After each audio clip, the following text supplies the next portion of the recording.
Before we dive in, here's another show you can enjoy in the True Story FM family of entertainment podcasts. Ever wonder where the devil got his horns? How about those cloven hooves? Or that pitchfork? Wasn't he an angel? No, he was a snake. No, he's the great red dragon. No, he's the beast. He's the prince of this world. Prince of darkness. Well, he's the prince of dark. Good morning, star lovelies. One of my names is Lester Ryan Clark. And I sometimes go by Keenan Diaz. And we're the hosts of the brand new podcast, The Devil's Details. What comes to mind when I say Lucifer? How about Satan? What about just the devil? How did the big bad of the Western world end up with so many faces? Join us as we dig up, decipher, and deconstruct the devil's many forms throughout history. Take a guided tour with Dante through the 9 circles of hell. Or revisit Satan's angsty bad boy years in Paradise Lost. Learn the ins and outs of a Faustian contract. Easier than a 1099, but with a hell of a lot more fine print. Slither on over to The Devil's Details on True Story FM and join us in the diabolic discussion. Love and hisses. Mwah! Didn't Al Pacino play him in a movie? Are you sure that wasn't Robert De I could Niro? have sworn it was Tim Curry. That was Elizabeth Didn't Hurley. he go down to Georgia at some point?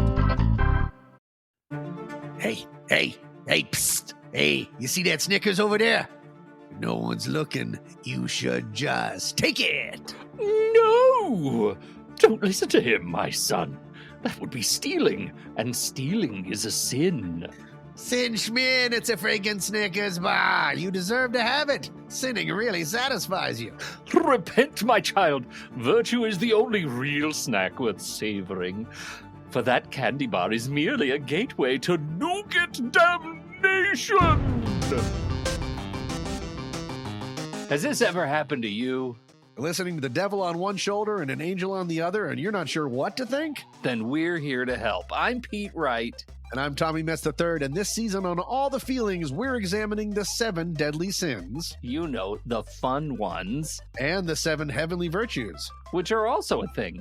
Through personal stories, historical oddities, and way too much embarrassment, we take you on a thrilling journey through all the goods and the bads you hear about in church. But without all that pesky church stuff. So come join us for All the Feelings Season 9, a sometimes funny podcast about being human. All the sins, all the virtues. All in one place. Go to allthefeelings.fun to learn more or subscribe to All the Feelings wherever you get your podcasts. Game over.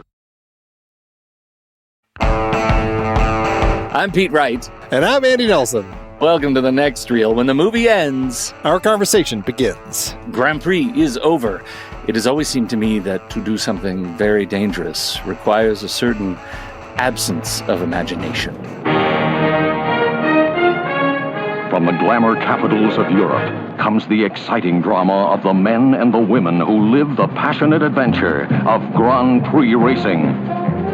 James Garner, Eva Marie Saint, Yves Montand, Brian Bedford and Jessica Walter, dramatic new stars Antonio Sabato and Francoise Hardy, Toshiro Mifune, and the world's champion Formula One drivers.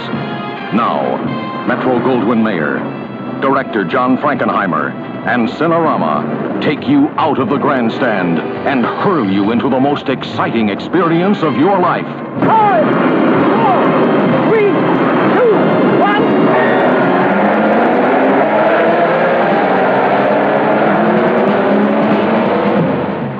Oh, Andy, it's about time we got into some good F1 on this damn show. Did we? I'm trying to remember. Did you have me time this because it's racing season? Is it starting soon? Is that why? No. Like, because I asked you if there were any series that we had that you wanted to time in particular points of the year. And I'm trying to remember if we put car racing last because it's timed to some car racing. Well, just some car racing.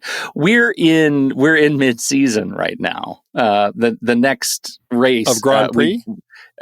Grand Prix. And so we just finished this last race was Miami. We had a U.S. race, and next race comes up. Is it this one? As we record this, it's the 12th. So this coming weekend is the Emilia Romagna. So we're back to Italy.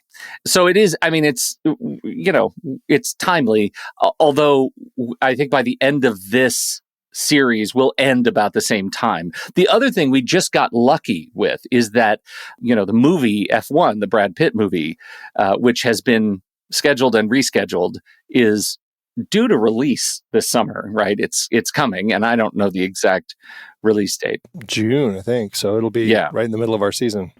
Right in the middle of our season, series, and that's our series. Yeah. That's very exciting, and that is one that I had on the brain as we were thinking about this series. Gotcha. Well, we're kicking off the last series of our 14th season of this show, and this is your pick. It's car racing. I guess just talk a little bit about why you wanted to have this series about car racing on the show. I grew up with cars. Like, I just have always loved cars, but I'm a pretty recent convert, like the last, 5-10 years, a pretty recent convert to just loving racing, particularly F1. And probably in line with Drive to Survive on Netflix. I binged every season of that when it was, several years ago. And I just really fell in love with it. I think the sport of F1 is so bonkers, from what goes on the track and what goes on behind the scenes.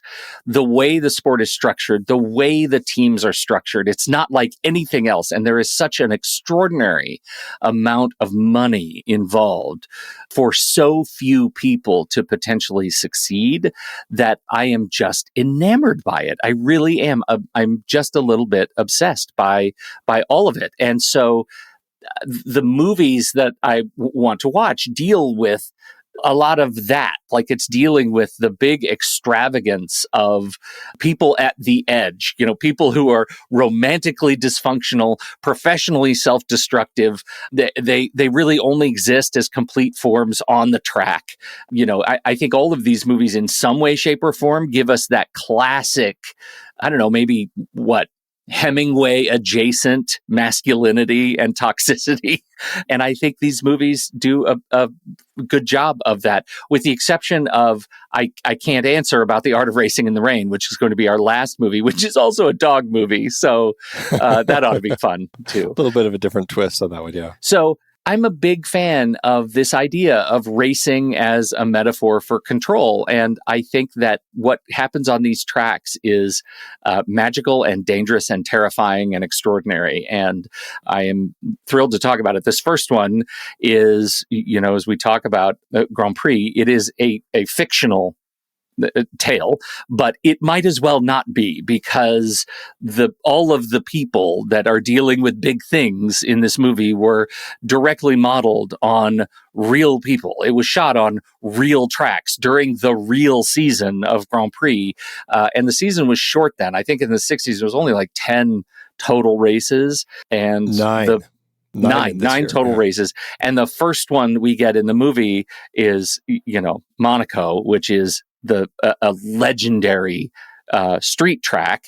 And the last one we get is Monza, in the days when there were still banks, and that made that track extraordinary and different from all the other tracks. And so it's still considered one of the fastest tracks in F1, but the fact that it had banks and was so destructive to cars and drivers makes it truly iconic. So we sandwich that between a story that is, I think let me say this. The driving is so cool. Am I right? The driving is so cool. It's phenomenal, yes. This movie pioneered. And then we have the story. So look, are F1 drivers really supposed to be known as, romantics? I don't know. The story is less than. But here's the other piece I like about it. I'll just get this out of the way, and then you can start talking. I am stunned in this movie at how well it documents team dynamics off the grid, right? That is crazy to me that I've got my F1 subscription. I pay money to watch the behind the scenes grid stuff. This is like, I have Criterion Channel and F1. That's a part of my subscription. And the way these guys talk to each other is documented perfectly in this movie. Absolutely perfectly. So the racing is incredible. The team dynamics on and off the grid are fantastic. And then there's also some sort of a movie story in here that we'll just say is, 1/3 of the movie. It exists. It's present in the chat. I think it's like 2/3 of the movie, of the 3-hour movie. This movie is substantial too. It's a long movie, but anyway, I'm sorry. I've been going on. You go ahead. Talk to me. What do you think? It's interesting because like I'm not a car guy. My car racing enjoyment goes as far as watching good car racing movies. Like that's what if I know anything about it, it's because I've watched a movie that has been about a race or a series of races. And like any good sports movie, it's like that gives me a glimpse into that world. And that's kind of my understanding here. And so like I walked into this really not knowing much about the Grand Prix, and over the course of it I was like, oh, okay, so it's a series of races. I just like go into it thinking it's a race. Like I'm like, oh no, it's actually a bunch of races that they do collectively and they get points. I never quite figured out like when people were getting points or how, and I guess it doesn't really matter. You get to the end of it and it's like, oh, they're all so close. Who's going to win? Like they set it up where the 4 guys we're mostly following are the 4 that theoretically could win if they win that last race in Monza. But I do like that they're also, aside from the great race footage, which is fantastic, and John Frankenheimer like just did some amazing work figuring out how to craft the capture of race footage on the tracks. It's wild. But that aside, they did some interesting things. He chose to kind of do some interesting things in the story that help people like me just have a better understanding of what's going on with the race. Like when we have our first race, and we also need to talk about the fantastic credit sequence, which is really cool. But as things are getting ready, we are also getting some interview footage with the main racers that we're following overlaid over the top of it. That's kind of like almost like an interview for television or for a show or something where they're giving us some information. And it actually kind of gave me an interesting perspective of things. Like James Garner gives us that interesting line about the fact that they're shifting gears over 2,600 times in a race, and it's just like, I don't know, just like they were talking about different things like that, about the struggle, about the way they have to focus. And it made for an interesting way to kind of craft this to give me a better understanding of like the scope of these races, the style of these races. I still don't understand why they ever do any races in the middle of a town or a city, as opposed to just putting them on tracks where it's going to be safer and you're not going to have people crashing into houses or oceans, things like that. Like, I still don't understand that, aside from the fact that it looks cool and it made for some great video games in my youth that I loved playing, where you were riding through the city. But I thought that was an interesting element here, that they gave that to us to just kind of explain this a bit more as we start kind of getting to know these 4 main characters that we're following, which, I liked the way that they set that up. Okay, a couple of things that you brought up. And I also want to just walk through a little bit of team structure. And I know it's not related to the movie, but I'm curious how it will impact your view of the film. So I'll just bear with me for a minute. First of all, the city circuits are economic. Because when you put a race in the middle of a city, you get greater accessibility for fans, you get increased media exposure, and you get terrifically increased economic benefits for the host city, because all of the stores on the track, like all the hotels, they all get booked. People don't have to go so far. It's just crazy. So you get Singapore. Plus you get all of the paving companies, they get hired to repair the roads afterward. Yeah, right. Look, I mean, Las Vegas, the new Las Vegas circuit, they ran into some real trouble because of manhole covers that weren't properly welded shut for the race. So they have to go around and weld all the streets tight for these races and then go around and unweld them again, right? When the race is not. So yeah, there is a huge economic benefit to doing these city circuits, even though It just seems so dangerous. It is so dangerous. It's Like two kids die. so dangerous. Yes, I know. It's just amazing. They're not as fast, right? I think the highest speed I know we've got two records. The highest speed was Valerie Bottas in 2016, who hit 231.4 miles per hour, 372.5 kilometers per hour. The fastest track is Monza, widely considered to be Monza, and the fastest lap speed was actually set by my hero then racing for Mercedes, Lewis Hamilton, in 2020. He now races for Ferrari. So anyway, I think that understanding how the teams are put together is important. Now, today, there are 10 teams, and that's it. And on each team, there are 2 drivers, and that's it. And here's what they're racing for. You mentioned they're racing for points. They are racing for points. Each team is racing to win what's called the Constructors' Cup, and that's the combination of points between 2 drivers. Each driver is racing for the Drivers' Cup, right? They're racing for their championship over the course of a season. So each driver is both a competitor and a collaborator with their single other teammate.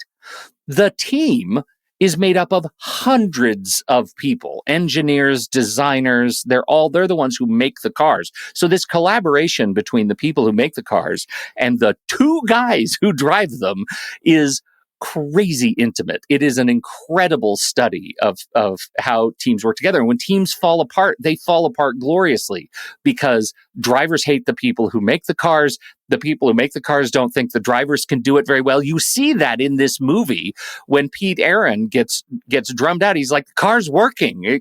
Cars, you didn't do your part. You didn't do your part to win this race. Like, you're part of the team and you failed when it counted on the track. That's all you need to do is drive.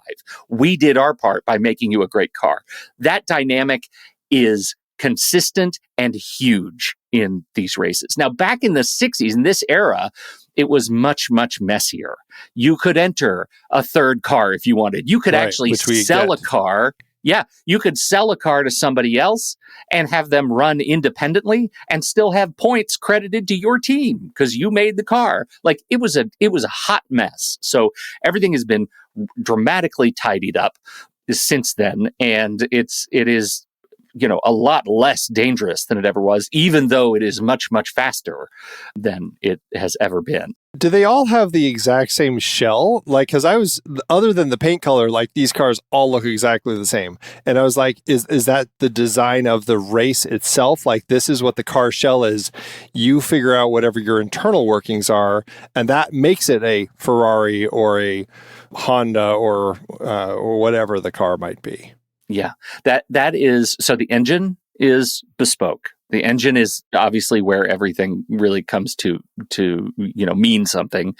The actual engineering standards are very, very tight, right? So you can do certain things to your car, but generally the cars are going to look exactly alike because those are the limits, right? What they're testing, the whole kind of aesthetic of F1 is we're testing the combination of man and machine together, and the machine is a thing that cannot change very much. In fact, the weight limit on these things is incredibly tight. Like, back in the day, I think the weight limit was like 600 kilograms. Now it's 800 kilograms, these cars. So they're very, very lightweight. That's why even today you look at these cars and there's just vast swaths of unpainted carbon fiber body because paint weighs something. And so they're trying to save every single gram off of these cars. Tires. Are you using hard tires or soft tires? What is your strategy? How you can only pit a couple of times in a race. Like, there are limits to how often you can pit. All of these things, right? They're trying to make them as consistent as possible and give the teams as little leeway so that they can really test the athleticism of the drivers. Gotcha. It's interesting, and I think we get enough of that for me in the film. Like, I don't need all of the details. Like, I don't need to be a fan to actually appreciate the movie. Like, I think I really want you to be a fan, though. But they do a really good job, though, of setting up this story so that I can understand. And I mean, it's car racing. You basically, people get in a car, the light turns green, they go, and whoever crosses the finish line first wins. Like, there's a pretty basic setup to what you're watching here. It's not that complex.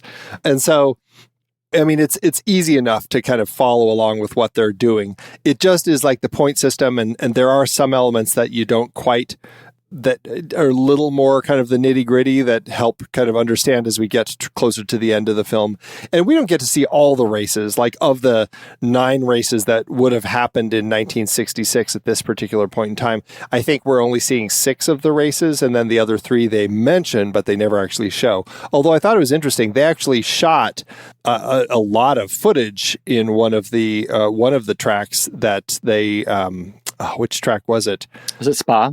It was the German Nürburgring race. Oh yeah, track. the Nürburgring. Yeah, they shot 27 reels of footage there, and this goes, and we'll talk about kind of like the making of this story. But when John Frankenheimer wanted to make this, Steve McQueen also wanted to make another movie, and he and John Sturges at the time were working together on a movie called Day of the Champion, and they had an exclusivity contract with the Nürburgring racetrack, and I don't know if Frankenheimer knew that, but shot it anyway, or didn't know that.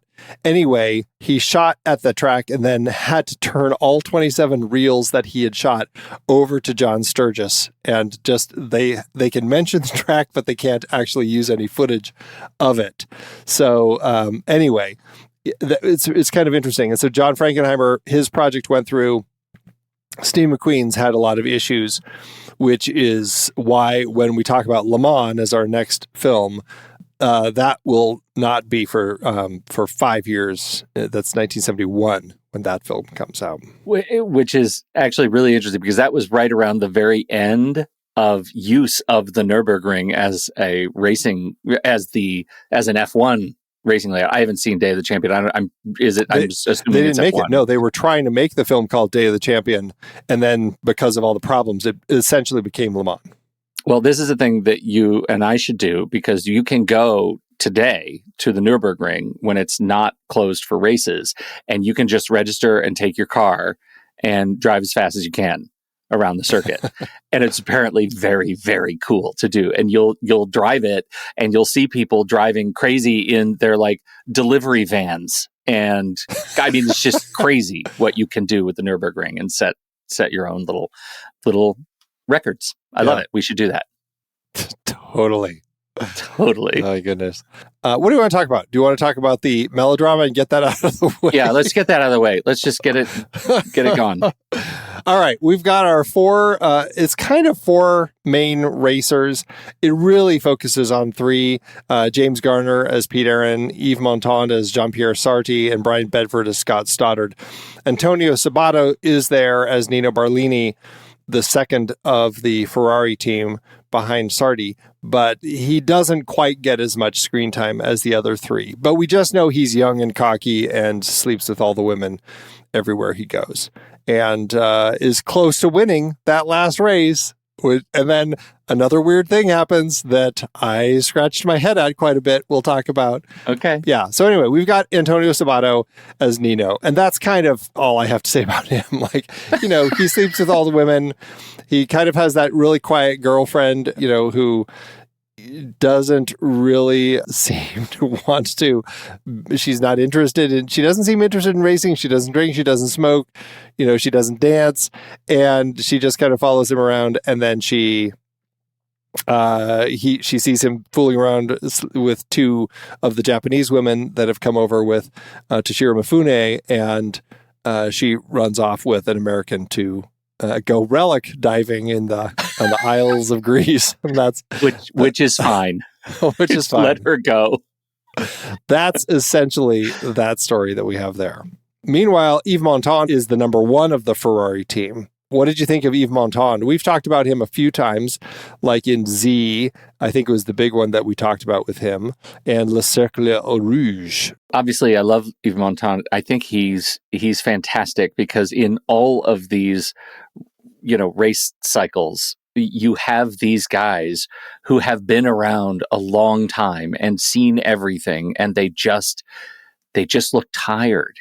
Even when they're on camera and, they're talking about how amazing they are. Like this season, we have a Sarti driving for Aston Martin, and his name is Fernando Alonso, and he's a guy who just looks tired. And he's still very, very good, and yet, my goodness, what's he doing there? Like he's just, I found a real affinity to this guy. I thought he's exactly where he needs to be. He's exactly where he deserves to be. And even though I hadn't seen the movie, I could tell you from the moment he's sitting on the bed having that conversation with Pete that he was going to be the one that we were going to lose in this movie, because he outstayed his usefulness in the field. Well, so here's a question I have. He was 45 when he made this, which is kind of shocking to me because he's one of those actors who always looks older. Right. But I'm assuming this is also another sport where, like most sports, you kind of age out at a certain point. Like, what's kind of the average age of these drivers? Like, I'm assuming 20s and some into their 30s, but probably not past. I mean, racing, I don't think it's like football where it's a young man's sport. I feel like you could be a little older in race, but I guess I don't know. You can. The average race is high 20s, but you look at the things that you need to deal with when you're driving these cars, right? This is all about stamina. It's about being able to handle extraordinary heat in those cockpits, and it's about reaction time under that kind of pressure. And as you age, you just physically age out of being able to react very, very quickly at high speeds. And so the youngest right now is 22, Oscar Piastri, and the oldest is Fernando Alonso at 41. Okay. That gives you some perspective. It's right on. So 45 for him might be on the old end anyway. Yeah. Right. Yeah. So, yeah. Yeah. Which I think is believably overstayed his welcome. I guess that's what I'm trying to say. Well, and I think that works for his character because, I mean, he expresses exhaustion kind of with this. Like he has that conversation with Aaron about how he's just kind of like, I don't know. It's kind of like, do you ever feel like you're done? Like you just need to leave? And like, you really get that sense from him that he's past that point. And even in his conversations that he has with Eva Marie Saint, who he ends up kind of connecting with, you get this sense of him being kind of ready to just move on and have a relationship. But it's also one of these things where it's like, it's in your blood and you can't let go, and he still needs to kind of keep doing it. And that's I think the struggle that we get in a lot of these sorts of stories, of any of them, where it's like any story about somebody in a profession who's really, really amazing at that profession and just can't let go and move on. What's interesting about this one too, though, that I really appreciate is that the end of the film, when he meets his ultimate end, it's not because he stayed too long explicitly. There is a mechanical failure, right? There's a collision with a pipe. And it causes a catastrophic accident. It's not because had there been no pipe, he couldn't have gotten around the bank. Like he was still able to hold his own.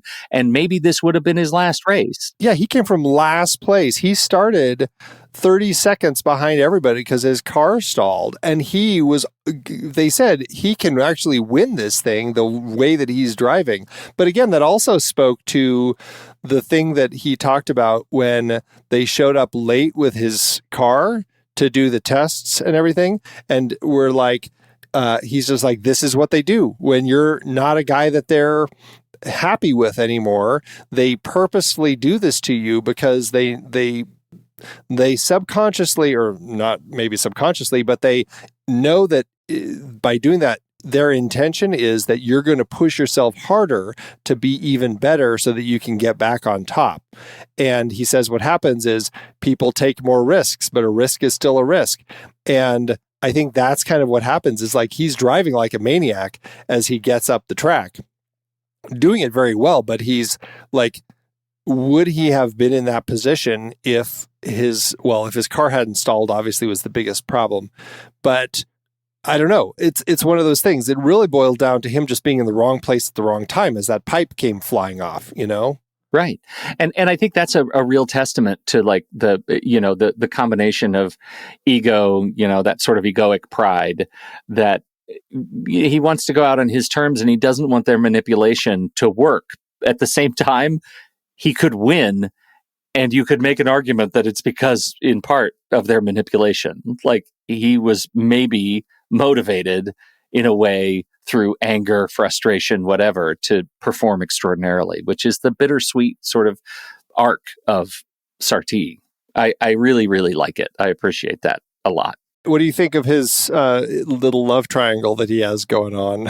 Because when we talk about part of the story, we're also dragged into the story of the relationships they have with their women, which I got to say, Frankenheimer seems more interested in the men and their racing than he does in the relationships. I don't know, man. Frankenheimer he's so good at the racing stuff in this movie, and maybe I'm glad he isn't better at the romance, because we might have actually had more of it at the cost of more good racing. Yeah, I don't know.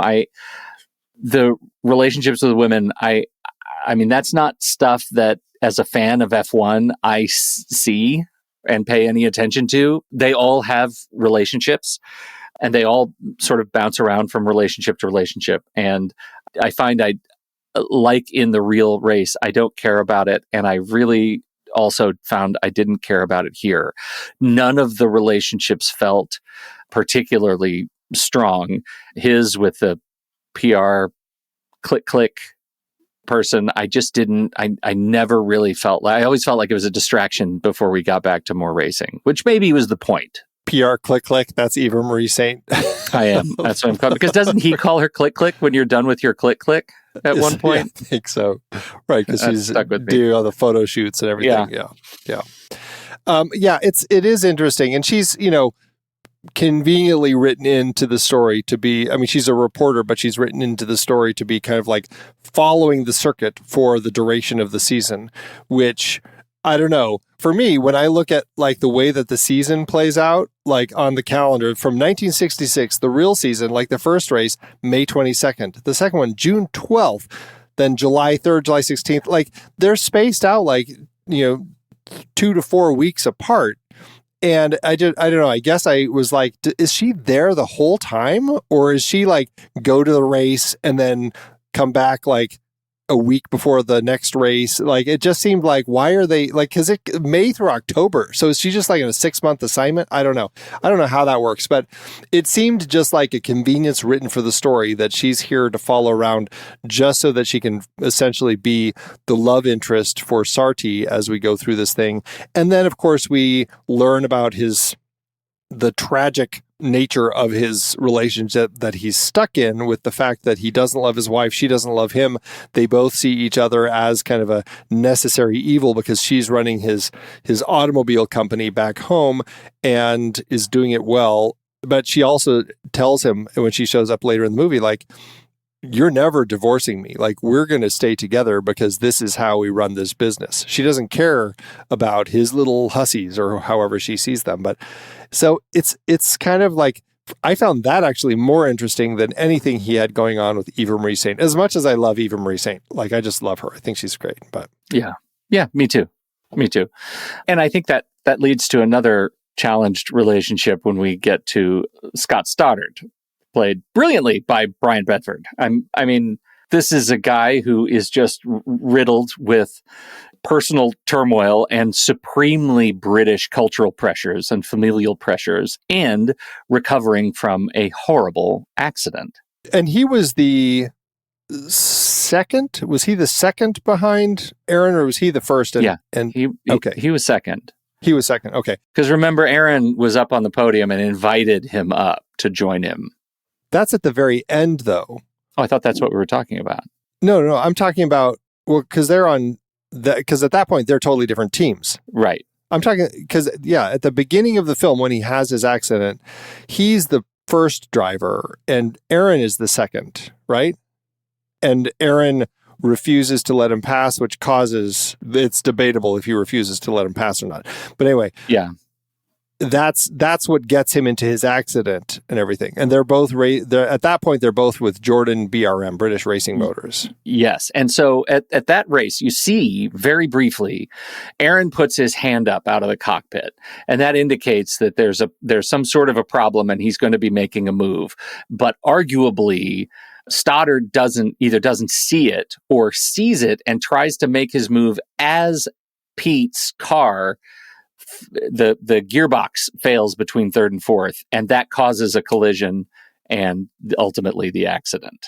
So you can kind of make the case that Pete is also right. Like, he did what he could do in a very complicated situation, but that also sets up a debilitating accident for Stoddard. Yeah, which I think is interesting. And you already are getting a sense from, I can't remember the guy's name who is their head of Jordan BRM, but like, he seems to not like Pete. He finds Pete to be a problem and doesn't feel like Pete is really as effective. And it seems like he's kind of like the problem driver, and he'd rather have Scott win because Scott seems like he can win. And Pete seems like he's just, at this point, a little bit of a mess and not really getting them what they need. And it almost seems like they probably would love to get rid of Pete, which is weird because, like, we're just starting off the season. And so I don't know, was all of his reaction to Pete like from the previous season, or like, is there another thing that's going on beforehand before they get to this that he would have been referring to? Well, I think one of the things that's really believable about that relationship is that every driver is, like every, athlete, every professional is the summation of the baggage that they bring to the current season. And that's Pete.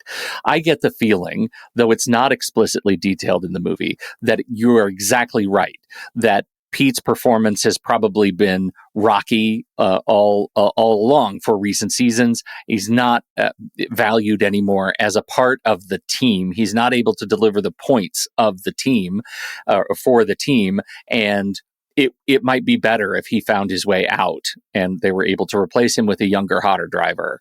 This happens every season and will continue to happen every single season in real F1. This was a really believable relationship.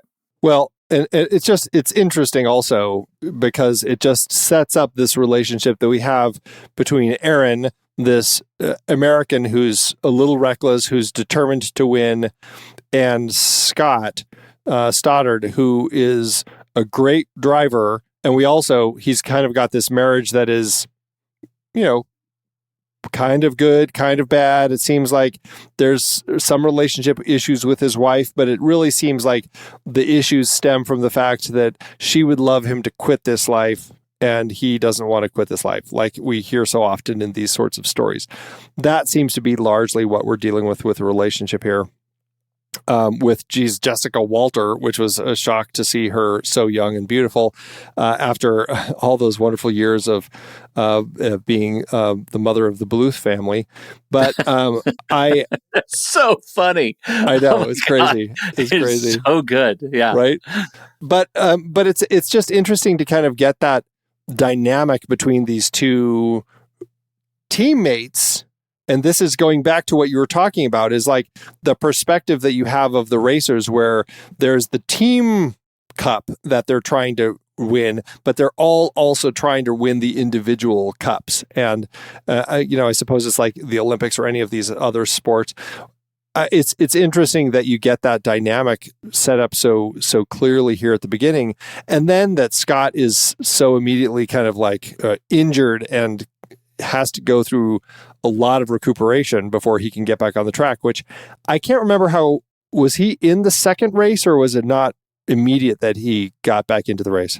No, it was not immediate. Right. He didn't come back right away, because that's part of that middle arc they bring out his brother. You get the sense that they lost his brother somehow in a race, and they bring out his brother's right? Yeah, they bring out his brother's old car, and he gets out of the garage at their estate, and he gets in it, and they push it. Another race had happened in that interim. Well, and I guess that's another question I have that doesn't make sense to me, is that, like, and again, I don't know the rules to this sort of thing, but if Pete is one driver and Scott is the other, and he's injured in the first race and can't race anymore, wouldn't they be better off like bringing on another racer immediately so that they like, I assume that these people have other racers, kind of like, understudy types of people in the wings ready to step in so that by the time they get to that second race, they already have another driver, because otherwise they're never going to they can't compete really for that team cup anymore. Yeah, you're exactly right. And every team does have backup drivers, and they pull backup drivers from the other formula tiers, right? They'll have them say, we're going to pull you up from F2 into F1 for this race or this set of races. Oh, okay. So there's always two racers, but there are the principal racers who are the ones whose pictures are on everything. And again, it was really messy in the 60s, so you could do pretty much whatever you wanted. You pull a racer from somewhere else, it's fine. Like there's no issue. I gotcha. Okay. So I don't think they showed that. Did they actually have other racers from, like, was Jordan BRM, did they have a second person racing? I guess I just didn't even notice that. I don't think they paid in. They gave us any reason to pay attention to it. Okay. All right. Yeah. Interesting. Because, Scott comes back to race, but it is one of those things that I assume that they would have had a second in there so that they could still compete for that other cup. Right. And here's the thing about his return. In terms of the kind of a narrative climax of his story, it felt a little bit empty. Like it felt a little workaday. And I was wondering what the strategy was behind that. Like, are they trying to give us the sense that it's just another day on the job? Because it almost felt like an emotional missed opportunity that this guy overcame so much and he was back behind the wheel. Like what I wanted to feel was, oh my God, I regret that this is your path, because look at what you've recovered from, only to put yourself back in a seat that risks doing it over and over and over again to yourself. And the other side of that, which is look at what humanity can overcome. Oh God, I love sports movies. And I think it was maybe played stoically British in a way that just gets him back in the saddle to race. And his primary interest at this point is, I wonder what my wife is doing right now. Yeah. Well, and that becomes a big struggle. That's interesting with his story. And I guess that's one of the issues with the way that they crafted his character, that like you don't necessarily get that same perspective that it's all about the racing with him. It is, but he just seems there to race and stuff. I don't know. It's an odd character because he never seems quite as fervent like as Nino or something, other than he definitely wants to get back in after he's been injured, but it's just a different read. And really it does seem like, I don't know, some of it is like, is he doing it because he wants to get his wife back? Because we haven't even talked about the whole other love triangle that we have here, with the fact that you've got Pete, who is Scott's racing partner, James Garner, and Brian Bedford. And Brian's wife is Jessica Walter, who decides she's going to leave him after he's had this injury. And she tells him at his bedside as he's all bandaged up. It's just terrible. And then she kind of knows that he won't be able to let this go and stuff, and decides that she already has this antagonistic relationship with Pete. But of course, we see through movies that antagonistic relationships turn into relationships, and the next thing we know, the two of them are a thing. And Brian is all bothered about that, and that's the whole other bit of melodrama that we have going on. It is. And that it's just we every time we cut to the lodgings, hotels, bedrooms, bedchambers, rooms with too many doors, I found myself just wishing we could get back to the racing or the politics or something like that, like the horse trading. And I feel like Eva Marie Saint and Jessica Walters are undersold in this movie, underutilized at the script level. Well, that's the thing. And again, that goes to, I think the focus of the story was the racing, but I felt like in the process of putting the script together, they're like, well, we need something going on outside of it because it takes place over all of these months. And yeah, let's just throw in these relationships. I mean, we have some slog moments where we really have to kind of wade through the relationships with these women. And I think it's a little unfair and frustrating because I'm sure they could have crafted it better. I'm just not exactly sure what the story would have been like, but it does make for kind of like a little bit of a drag when we get to the stories off the tracks. Yeah, right. Part of the thing that's frustrating about it is that we don't have a larger swath of or stable of women drivers in F1, because F1, and I think, and you know, largely the way F1 is portrayed is it's just a bunch of generally white guys, Lewis Hamilton, and mostly Europeans. Like right now, there are 3 U.S. races in the F1 circuit and no American drivers. Like there's just no American drivers represented in F1 right now. It's like there are women who drive very, very fast, and there are not enough of them that are famous at a level of Lewis Hamilton, Charles Leclerc. Like there just aren't enough. And so we don't have them represented in entertainment. It's the vicious cycle. Like we have F1 hasn't had its like women break through to win races moment. That makes movies, I think, more interesting because right now, the only role that we have for women in the 1960s in an F1 movie is this one. That's the only role there is for them, is bouncing around relationships and love triangles. And that sucks. And I think that's one of the things I'm bringing to this movie is I don't care about that because it underserves the entire story, that we can't talk more enthusiastically about the role of women in the sport, let alone the dumb angles in this movie. You know, that makes me think of like Heart Like a Wheel, which I don't know if you've seen, but that would be a nice film to add onto this series down the road. That's the Bonnie Bedelia one where she's the drag race driver, Shirley Muldowney. I guess I don't know at what point did we get to that place where women were more regularly driving, but I think even in that film, she's kind of struggling with the idea that she's a woman who's wanting to be a dragster, you know? Yeah, like I don't know what it's going to take to get the Danica Patrick story, because Danica Patrick is a phenomenal athlete, just extraordinary, and largely, you know, commentates right now. And I think is like, what happened? Why didn't we get a Danica Patrick movie? Or maybe we did and I just missed it. I don't know. I don't know if I've heard of one. Well, and, you know, to be fair, not everyone's life, as great as they are at something, not everyone's life is like designed to tell a cinematic story. You know, not that she couldn't. I just don't know enough about her, but I'm just saying you never really know. Well, I'll just say this. Danica Patrick is all of everything. The issue is she's NASCAR, like she's NASCAR and IndyCar, like that's her circuit, and I think she's a commentator on F1, but I'm just gonna say it, she's extraordinarily beautiful too.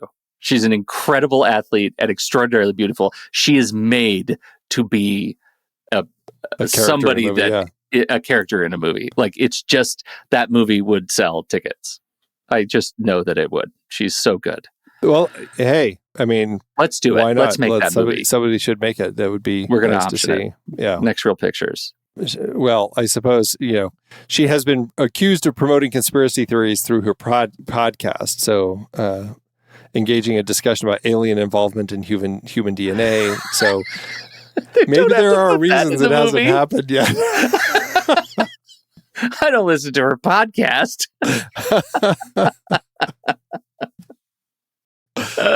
Okay, enough of that. Yeah. So anyway, that's essentially the melodrama. And then, you know, we haven't really talked about James Garner's character, but yeah, he's struggling, trying to figure out how to. I don't know. I guess this was part of it that I never really understood, because he's kind of declared to be kind of reckless, not as great a driver, but I have a hard time telling when I'm watching because he's always like, it looks like his gearbox is not working. Like, am I meant to think that it's his team that's the problem, or is he the problem? Because I never really see him doing anything on the track other than the one time, and I guess I wasn't sure how to read this, where it seems like he is not letting Scott pass him. But I couldn't, from my perspective, it's like, he's trying to win. He thinks he can get ahead. He just needs to get his gear shifted and then he can go. And so he doesn't want to let Scott pass. And then he finally decides to let Scott pass because it's just not working. And that's when he has another issue with his brakes or whatever. And that causes them both to crash. But that's the only time that I would say there's a recklessness to his driving. But I don't know, because even later you see when Toshiro Mifune hires him to kind of now be his driver, there's that moment where it's like he's going to show him the film, and this was the Mexico race that we never really get to see, but he's trying to show him where his problems are, and he's just like, why do I need to watch the film? And I'm like, okay, this is a problem with people, and maybe, I don't know, when it became a regular occurrence in sports to commonly film, and so that the athletes could watch the footage and discuss it with their coaches to look at, as somebody who worked in sports video ages ago, like, it's a pretty important part of the process. So you can really see what you're doing wrong and really kind of have those conversations about it. And he seemed like, why should I have to watch it? So I'm like, maybe it wasn't a thing quite yet. I don't know. But anyway, maybe that's another element of him not like being a little too bullheaded with the way that he was acting. But I don't know. I mean, what were your impressions with the way they crafted him as a driver? I think this is another thing I really liked about the movie, even though I felt like Garner was the character of Pete Aaron was less a leading character in the movie and more a foil for other elements of the film to bounce off of. I do think that this character, you see this archetype show up in the sport all the time, which is, hey, everything kind of works against me. Like, I am fundamentally a good driver and I could win races if everything worked in my favor. And I've gotten lucky before where some of those things have worked in my favor. But I feel like my skill has not deteriorated to the degree that my equipment has.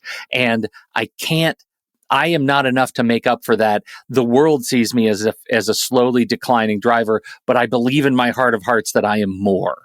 And that's the Pete Aaron story, right? Does Pete Aaron come back authentically at the end to redeem himself in all those areas? And my argument is no. My argument is at the end of Monza, he's just lucky again. He would have lost the race. That it does not ultimately let him off the hook for all of the experiences that he's dragging behind him. Yeah, well, and I guess that speaks to the other weirdness in this movie that I was just kind of surprised by.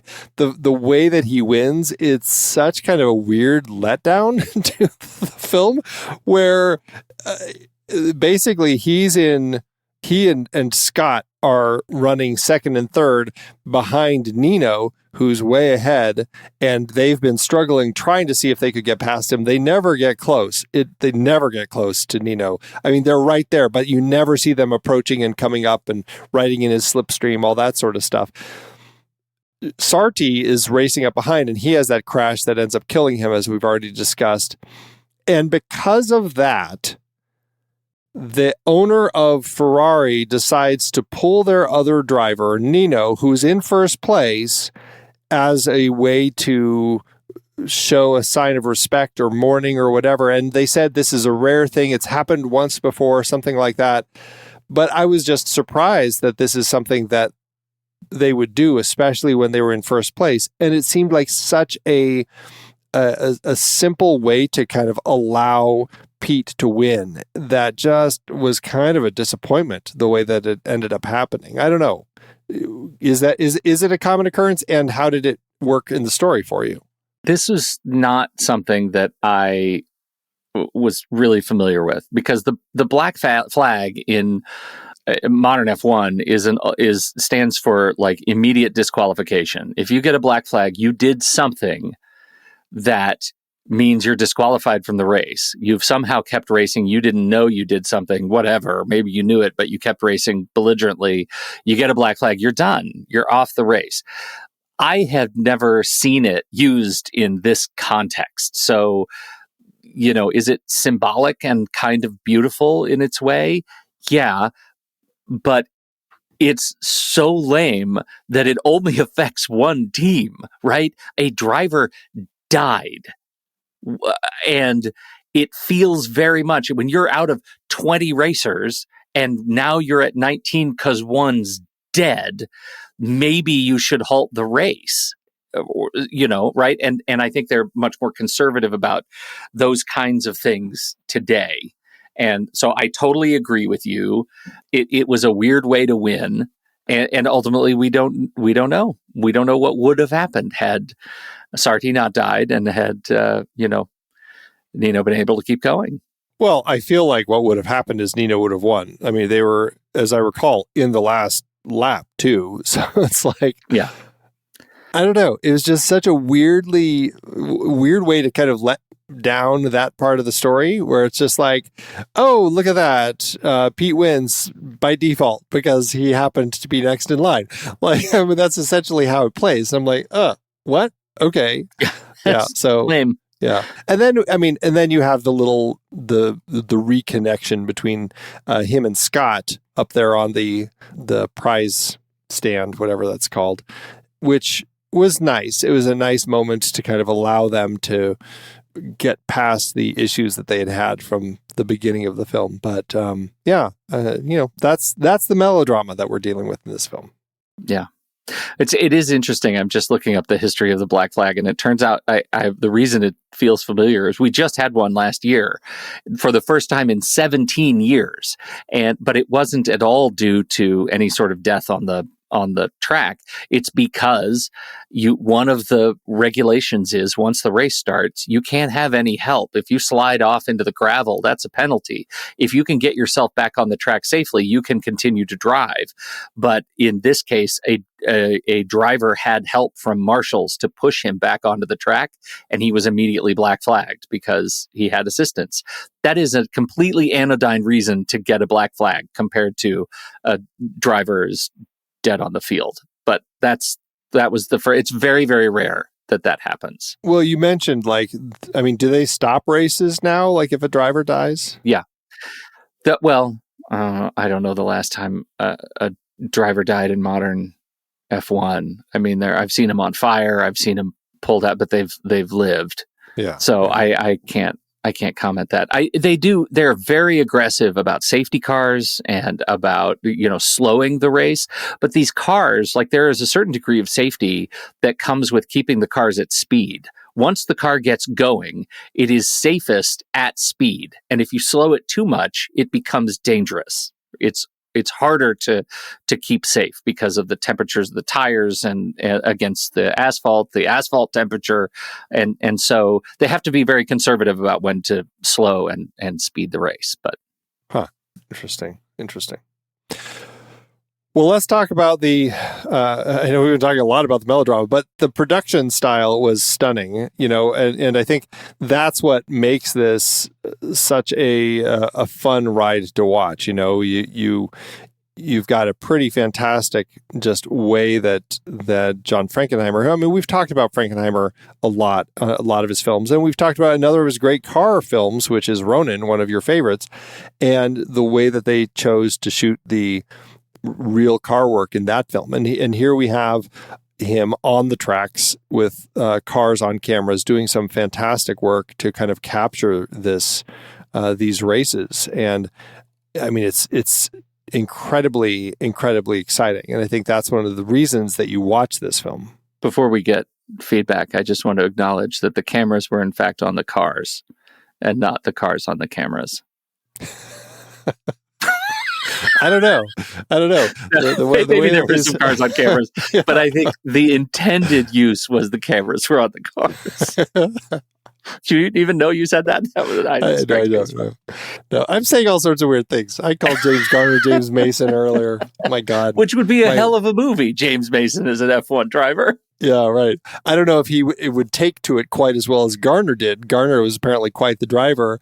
Apparently, Brian Bedford was completely not, and it could only be used in close-up shots, and which is why his face is always covered when he's racing, because he was just like, they're like, nope, not even a chance that this guy's going to ever figure this out. This movie is special because we talked about the fact that F1 is coming up, and the F1 is being lauded as, oh my gosh, it's the Top Gun Maverick of F1, and boy do we ever need this. Well, this movie was the Top Gun Maverick of F1 in the 60s. Frankenheimer already did it. Not only did he, like we already mentioned, he drove, he filmed it in real races on real tracks with real drivers: Graham Hill, Jim Clark, Jack Brabham, Joaquin Rindt, Bruce McLaren. Bruce McLaren was driving for McLaren. That's Bruce McLaren. Phil Hill, Juan Manuel Fangio. Fangio is legendary. Like, all of these guys are cameoed in this movie and, are driving support. It is the authenticity around the race stuff is pitch perfect. It is pitch perfect. All period machines, everything is real to the extent that they could be while being modified to have cameras on them. Cameras that moved and turned and did crazy stuff while being driven. Incredible. Well, and just figuring out the whole camera system, I wrote down the company credit at the beginning for their race car mounts, Frick Enterprises, coming up with these systems that allow not only having the cars, cameras on the cars, almost did it again, having the cameras on the cars while they were driving, but allowing them to pan, which was a real surprise. We actually have in mid-drive watching a driver, and then the camera pans across the tire up to the track to watch. It's wild. And you can see what I found interesting. They talked about the banks and how rough the banks are and everything, but you don't really get that sense when you just see them driving on it. It just looks like a car in a bank. But when you have the camera on the car going around the bank, you see it's relatively smooth beforehand. And then when it hits the bank, it's really so much shakier. You have that understanding of what they're talking about and why it's so difficult. And I liked being able to see all that. It was really stunning. And just, and we haven't even mentioned the way that they use split screens. Saul Bass did the whole opening titles, not just kind of the fantastic shots, but the split screens, but then also duplicating images, where it's a whole checkerboard of the same image across the screen, really cool stuff. And then in the races, you have that where sometimes you've got, a vertical shot on top of another shot of two cars racing. You've got 3 shots, and it was fantastic. The way that they edited and crafted this, it was just stunning to watch. I loved that. Yeah, I did too. I was torn in the beginning of the movie if they'd leaned too heavily into the bit of the split screens to the point of insect eyes. And I got used to it, so that when they came back to it as a montage tool to move us through a race, I found it much more effective. So I guess you could say it's increasingly effective through the course of the film. And I really, really liked the way it allows us to both feel like we're in the car and dizzy with all the stuff you have to think about in the car. It made me feel like a weirdly under a similar kind of pressure that the driver was under, noting, of course, it's not even remotely the same. I can understand that. I don't know. I guess for me, I just found it, this was definitely a period where they were really starting to explore that usage of split screens. We talked about it way back. Well, this was actually a couple years later, but Thomas Crown Affair, just the idea of starting to play with this use as a tool where they're still trying to figure out how to most effectively use the split screen. And I can see your point. in the beginning, sure, there are times where it felt like they're doing it because it's kind of cool to look at. Like when you start getting like, I can't remember, but like one of the lights or something. And then suddenly you've got a grid of 20 of that same image spread across the screen. Like where they're trying to figure out like, when is it most effective, and this, there are times where sometimes you could argue that they might be going a little too far, but to your point, I think it all ends up becoming more and more finely honed in as they go through the film, and it all becomes that much more relevant. And by the time you get to that last race, like, I don't know, I found it incredibly gripping when we would cut to those split screens. Yeah. No, I'm agreeing with you. Yeah. Yeah, I'm just repeating your point. I'm definitely agreeing. We could fight about it if you want, but we're on the same team. Excellent. And it was interesting because here's another use of split screen that I thought was interesting, especially as we got to the end. For each of our 4 characters, we have a moment where you have them racing on like 1/3 of the screen, and then the other 2/3 becomes part of their backstory or a conversation with one of the people in their lives as they were trying to kind of like it showed their internal thinkings about all of this. Like we have Nino when he's laying on the beach with Lisa and they're talking about racing. You have Sarti talking with Eva Marie Saint as they're kind of like walking through his property at one point. Like you have these moments that kind of give you a little bit of more of that sense that they're having these thoughts maybe while they're racing. And I like that. I like the way that they portrayed that. Yeah, me too. I think it really worked, especially at the end, leading us into the final climactic kind of last 20 minutes, which is extraordinary racing. And the final crash. We've talked about the final crash. How did you find the final sort of execution of car off ramp? I thought that worked. I mean, it was interesting to kind of read how they were doing these sorts of things. Like they had I think it was like a propulsion thing that they would use to kind of like shoot a car where they needed to, like whether it was into a house at one point or off the ramp into the trees at another point. Like it worked. Like I felt like I was watching these cars in that situation going through the things, and it played. I thought it played pretty well. Yeah, I did too. I like that. As gruesome as it was, the fact that the drivers can just fall out of the cars. They just land in a tree. It was almost vaudevillian. Well, it's like you these accidents where you're literally knocked right out of your shoes. It's like that same sort of thing. Like these drivers are knocked right out of their cars. It's crazy. Just crazy. One of the things that I had sent you, did you have a chance to bust through that simulation video? Yeah, I mean, I didn't watch it all. I just kind of jumped around and saw all of the different points. 7 minutes, man. It's 7 minutes long. Okay. They go around the track twice for each one. I'm like, I don't need to. That's only once for each one. It's just no, they do twice. They do it twice.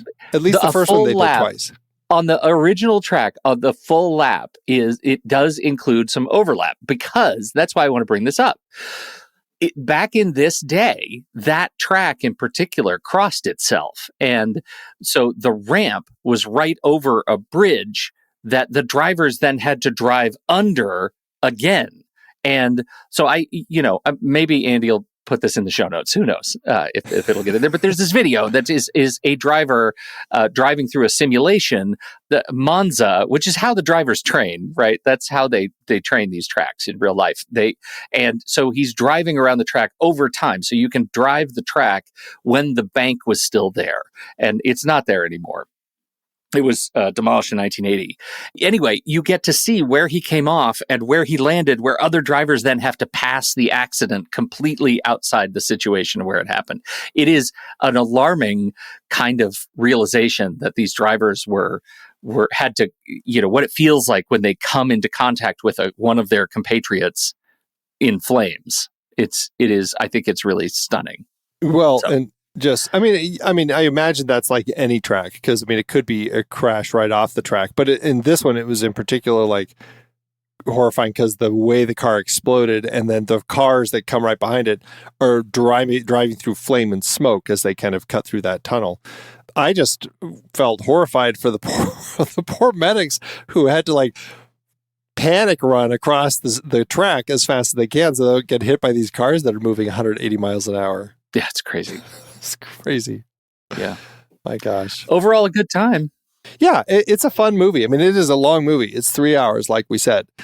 But the car racing, it's absolutely worth watching. I would imagine, I mean, they shot this on the Super Panavision 70, and it was in the 70 millimeter Cinerama. I imagine this would be a stunning film to look at on a big 70 millimeter screen and just see that like those races on that massive screen, that rumbling and everything. I can imagine how impressive that would be. This would be a fun one to see on the big screen if it would ever come around. I would definitely get tickets for that. I watched it on the headset, man. Big screen. It's great. My TV is a big screen too, but I'm just saying there's a difference. It's big. No, it's not different. You haven't used it. Does your little earbuds, do they rumble, make the whole theater rumble? Yeah. Do they really? Uh-huh. Yeah. Uh-huh. They rumble. They rumble. Yeah. And I bet. I never mind. I'm not going to tell you what else I do. It's dirty. I don't even want to know. All right.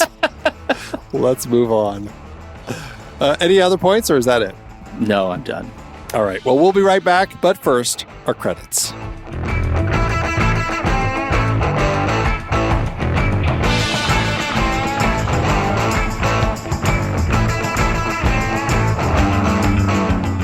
The Next Reel is a production of True Story FM, engineering by Andy Nelson, music by Milano, Ace, Francesco D'Andrea, Oriel Novella, and Eli Catlin. Andy usually finds all the stats for the awards and numbers at the-numbers.com, boxofficemojo.com, imdb.com, and wikipedia.org. Find the show at truestory.fm, and if your podcast app allows ratings and reviews, please consider doing that for our show.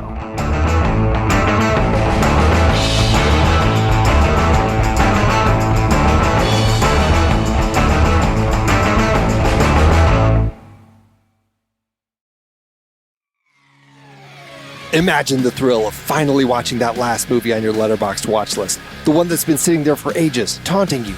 Maybe it's a classic like Casablanca or a more recent masterpiece like Parasite. Or perhaps it's a hidden gem you discovered through the Letterboxd community like The Farewell or Hunt for the Wilder People. With each film you watch, your watch list gets shorter and shorter, building anticipation for that glorious moment when you can finally say, I've watched everything on my list. It's a feeling of triumph, like crossing the finish line of a marathon. Or a Formula One race. But here's the thing about being a movie lover. There's always another race to run. No sooner have you watched that last film than you discover a dozen more that you just have to see. Then 100, then 1,000. Before you know it, your watch list is filled to the brim once again with new titles like In the Mood for Love, The Thing, and Portrait of a Lady on Fire, alongside classics like Grand Prix, 8.5, and The 400 Blows. That's the beauty of Letterboxd. It's a never-ending journey of cinematic discovery. With an ever-growing community of film fans and an endless supply of new and classic movies to explore, you'll never run out of incredible films to add to your watch list. And as a member of Letterboxd, you'll have access to all the tools you need to keep your movie-watching journey going strong. From personalized recommendations based on your viewing history to exclusive behind-the-scenes content, Letterboxd is everything you need to keep your passion for film burning bright. So why not join the Letterboxd community today? As a listener of The Next Reel, you'll get a special 20% discount on your membership, whether you choose the Pro or Patron plan, and whether you're a new or renewing member. Just head to thenextreel.com/letterboxd or use the code NEXTREEL to claim your discount and start building your ultimate watch list. Get ready to experience the thrill of watching your watch list dwindle down to zero, only to see it bloom back to life with a whole new crop of incredible films. With Letterboxd, the journey never ends. There's always another finish line to cross, another cinematic adventure waiting to be discovered. Award season, Andy, how'd it do? Did it win all the awards because it's so good, especially the melodrama part? It's the sort of film that's going to do well with technical awards for sure. 3 wins, 4 other nominations. At the Oscars, it won Best Sound, Best Film Editing, and Best Sound Effects. At the American Cinema Editors Awards, or the Eddies, it was nominated for Best Edited Feature Film, but lost to Fantastic Voyage, which strikes me as a funny choice.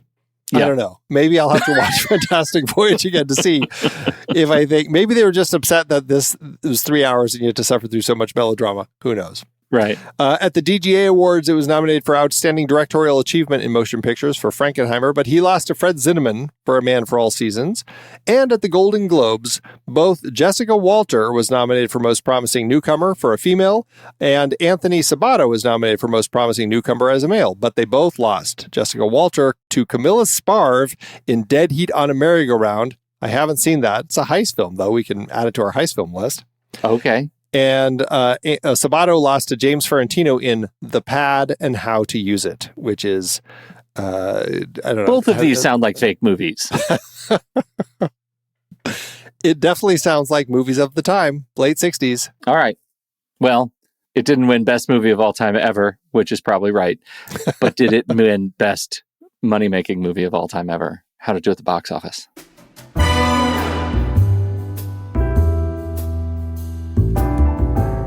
Frankenheimer had a budget of $9 million for his Cinerama Formula One production, or nearly $88 million in today's dollars. The movie opened December 21st, 1966, opposite Murderer's Row, The Sand Pebbles, Gambit, and Funeral in Berlin. It did really well for itself, going on to earn $20.8 million, or $203.7 million internationally, becoming the seventh highest-grossing film of 1966. That lands the film with an adjusted profit per finishman of just over $650,000, doing quite well for itself. So it's a cult film, an indie hit, is what you're saying. You know, F1 is coming out is reported to be $300 million. I ask that. I talk about that just because I kind of can't believe it's only $88 million in today's dollars. Because what they accomplished with this movie with a $9 million budget in the 60s feels to me to be extraordinary. Yeah, with the work that they did on the tracks and everything. Yeah. Well, and you know, Frankenheimer cut quite a number of deals. Like he showed the Ferrari team, because they were nervous to be featured in the film as much as they are. And he showed them the footage and they're like, oh, no, this is totally fine. Go ahead.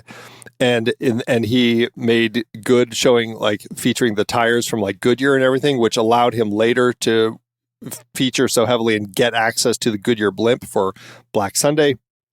So it's pretty, you know, he knows how to do his work, you know, and to that end, I mean, very technical director, but that made some good deals that helped him out quite a bit. I love it. Great movie.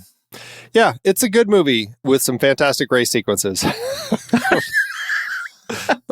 I tell you, that the melodrama bits really, really slowed things down for me, but I enjoyed it.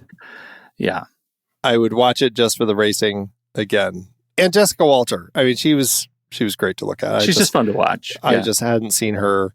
She's one of those people that I know so much from Arrested Development that I'm like, have I seen her in anything beforehand? And then I see her in this, and I sent a picture to my wife. I'm like, look who this is. And she's like, who is it? I'm like, this is Jessica Walter. She's like, oh my God. So yeah, it's crazy. It's amazing. All right. Well, we'll be right back for our ratings. But first, here's the trailer for next week's movie, Lee H. Katzen's Le Mans, starring Steve McQueen. Good afternoon, ladies and gentlemen. On this circuit, the world's most famous motor race is run. For 24 hours each year, men and machines are put to the supreme test, speed and stamina. There are 55 cars and 110 drivers, representing countries from all over the world. They will drive day and night through sun and rain.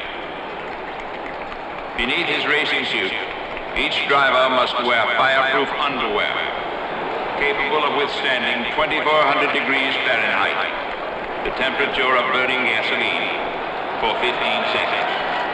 Yellow flags and yellow lights along the circuit indicate the presence of an accident. Yellow means danger, no overtaking.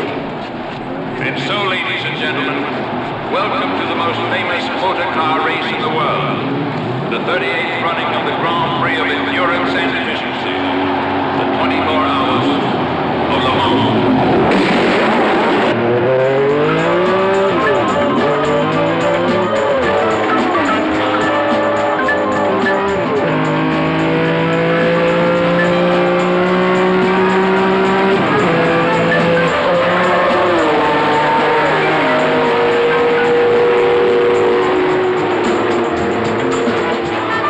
Le Mans. The essence is speed. The objective is winning. And the danger is dying.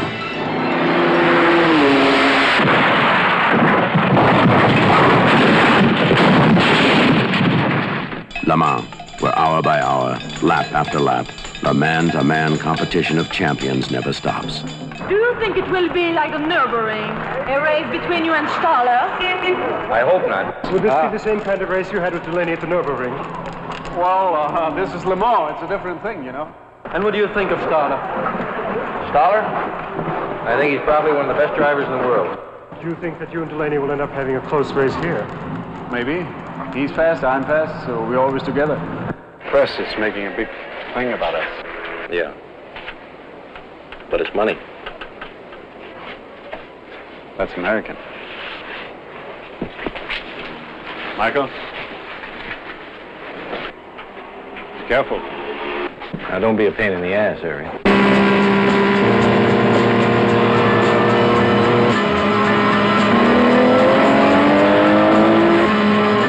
Le Mans. At 200 miles an hour, the pressure of winning and losing is tough enough. Explaining it to someone else makes it even tougher. This isn't just a 1,000-to-1 shot. This is a professional blood sport. And it can happen to you. And then it can happen to you again. What is so important about driving faster than anyone else?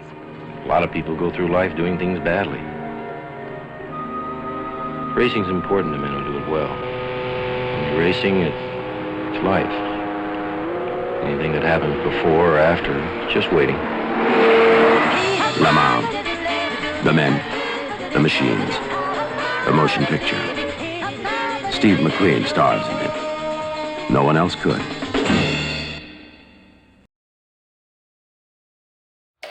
And it's lap 38 here at the Next Reel Grand Prix of Podcasters. And oh, there it is, a clean overtake by the members-only feed. Absolutely textbook.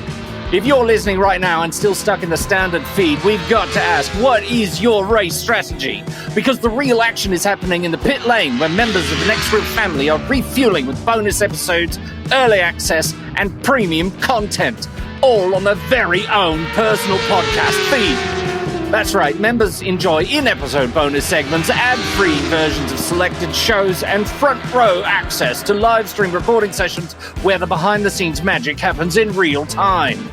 And in the garage between episodes, members are hanging out in their exclusive Discord channels, swapping hot takes, deep cuts, and cinema trivia at speeds that would make Scuderia Ferrari blush. So if you want to support the shows you love and join the paddock of serious film fans, head to truestory.fm/join. That's truestory.fm/join. Flip the switch, hit the apex, and accelerate into the next level of podcast performance.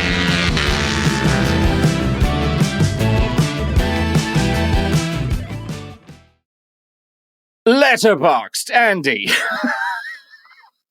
What are you going to do for Letterboxd for this movie? I hope it gets a heart. I think it's going to be 3 stars. It is 3 stars, and it does have a heart. Yes. Yeah. I enjoy this. Like it's just the melodrama really kind of bogs things down. But like the race stuff is just fantastic. So.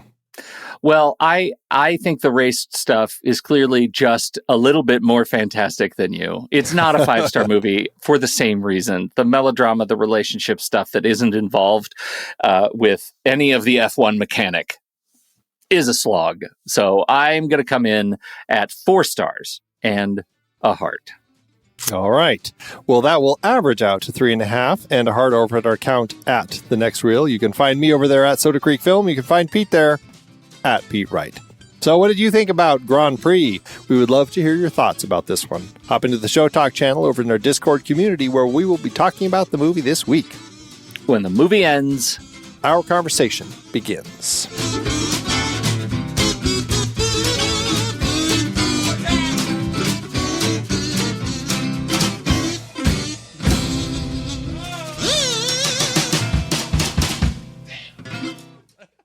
Letterboxd with Andrew. As Letterboxd always doeth. I already know the one you're going to pick, and it has a lot of flamboyance and fireworks, and I would have picked it too, but you picked it. I'm going to make you go second. You have to listen to my regular English one. Okay. This is a 5 stars from Vlada. There are not a lot of good movies about racing, much less contemporary ones. The point is usually in a lack of mythicality and festivity of the sport. But I just think that filmmakers are unable to treat machinery like Frankenheimer does. The racing sequences in Grand Prix feel like poetry, like ballet, like musical, pace, angles, split screens, music, rhythm. Oh my God, such a masterful celebration of hard labor and vehicles, plus interesting angles on some psychological torments and dilemmas. Incredible technical achievement of a movie. Cinematographic porn. Oh, look at that. Yeah. This movie aroused Vlada, is what we're saying. Wow, I hear it. Well, I have a just Hearted by Sarah, who has this to say, and it's full of emojis. I'm not going to read the emojis. It's really kind of more punctuation, but we'll just go like this. Overture. Spectacular racing scene. Boring drama. Spectacular racing scene. Francois Hardy looking beautiful. Boring hetero drama. I sleep. Zzz. Intermission. Google informs me that Jessica Walter is Lucille Bluth from Arrested Development. More boring hetero drama. I mean, it's one banana, Michael. What could it cost? $10? Spectacular racing scene. Boring hetero drama. I mean, really, I think that Sarah did in 5 lines what it took us an hour and a half to come to the same conclusion. Yeah. Good on you, Sarah. Thanks, Letterboxd.